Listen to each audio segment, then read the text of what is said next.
ઉત્તરાયણ પર્વને અનુલક્ષીને અને કરુણા અભિયાન અંતર્ગત સૃષ્ટિ નેચર ફાઉન્ડેશન દ્વારા આ વર્ષે 13, 14 અને 15 એમ 3 દિવસ બર્ડ કેમ્પનું આયોજન કરવામાં આવ્યું છે, જેમાં ગત રોજથી અત્યાર સુધી ઘણા પક્ષીઓની સારવાર કરવામાં આવી અને તેને મેઇન સેન્ટર કમાટીબાગ સુધી પહોંચાડવામાં આવ્યા.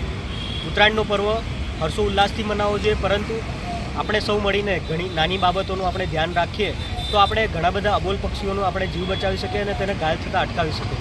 મીડિયાના માધ્યમથી હું તમામ વડોદરા શહેરના નાગરિકોને અપીલ કરું છું કે આપણી આસપાસ કોઈ પણ ઘાયલ પક્ષી જણાય તો તેને નજીકના બર્ડ કેમ્પમાં પહોંચાડવા વિનંતી. તેમજ આજવા રોડના સ્થાનિકોને હું વિનંતી કરું છું કે આપણી આસપાસ કોઈ પણ ઘાયલ પક્ષી હોય તો તેમને એકતાનગર સ્થિત આપણા બર્ડ કેમ્પમાં તેને પહોંચાડવા વિનંતી, જેથી એની સારવાર થઈ શકે, તેને ફર્સ્ટ એડ આપી શકાય અને તેને કમાટીબાગ મેઇન સેન્ટર સુધી પહોંચાડી શકાય. આ બર્ડ કેમ્પના આયોજક અંકિતભાઈ તેમજ તેમની સમગ્ર ટીમને હું ખૂબ ખૂબ અભિનંદન પાઠવું.